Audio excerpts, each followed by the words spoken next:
Right, ladies and gentlemen, dear CONVOCO friends, welcome to this year's CONVOCO Forum.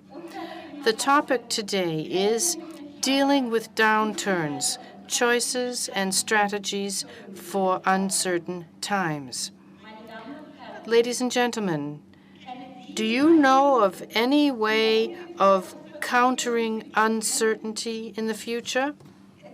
There's only one.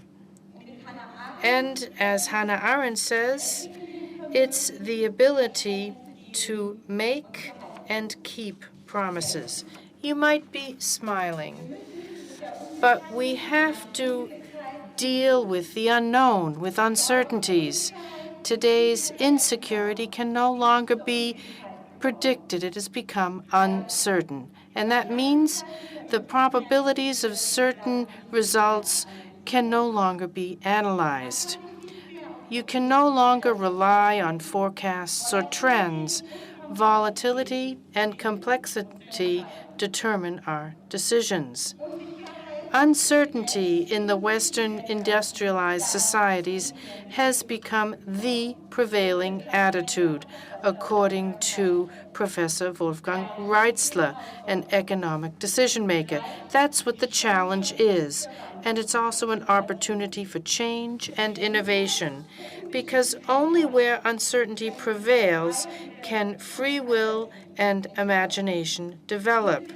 These are a prerequisite for the development of something new, for progress, and for new prosperity. I believe that ideas can change the world.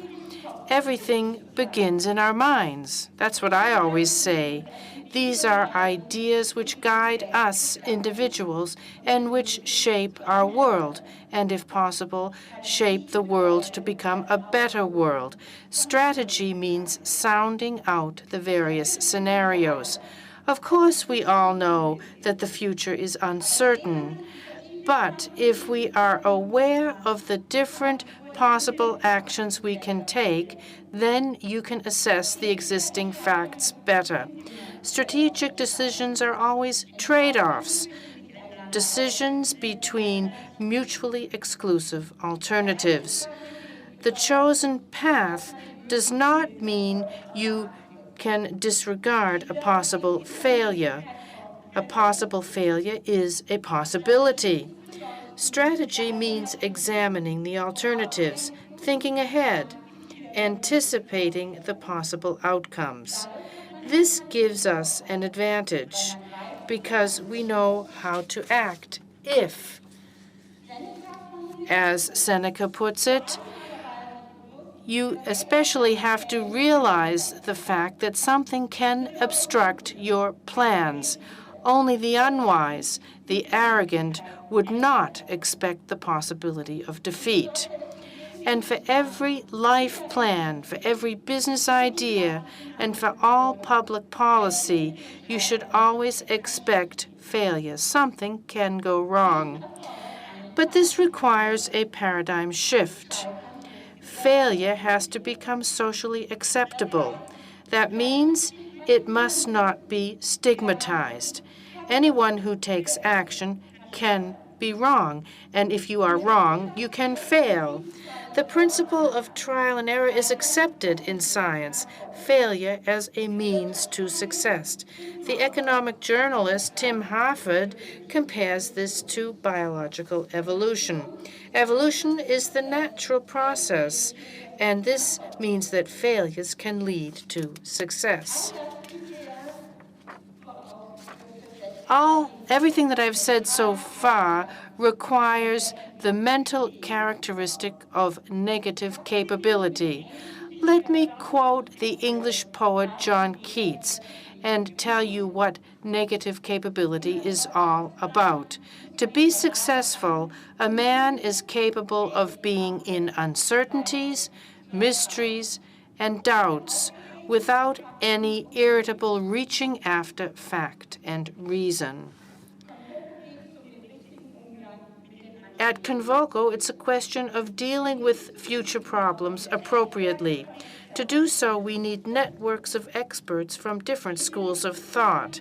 Interdisciplinarity leads to serendipity, in other words, to new, unexpected approaches. That's why we will first take a look at the historical perspective of our topic today. Strategy was developed by the Prussian military when it was faced with Napoleon's supremacy. And still today, the term strategy goes back to the officer Karl von Clausewitz. The ideas from his famous book On War are still guidelines for the military and industry. Let me give you an example. 3 weeks ago, I was in Aspen at a panel discussion with the head of the Israeli Security Service, Amos Yadlin. He said that war never leads to a solution. It is simply a means to an end. By the use of military violence, time is gained. A country that is bombed is set back about 5 years in its development.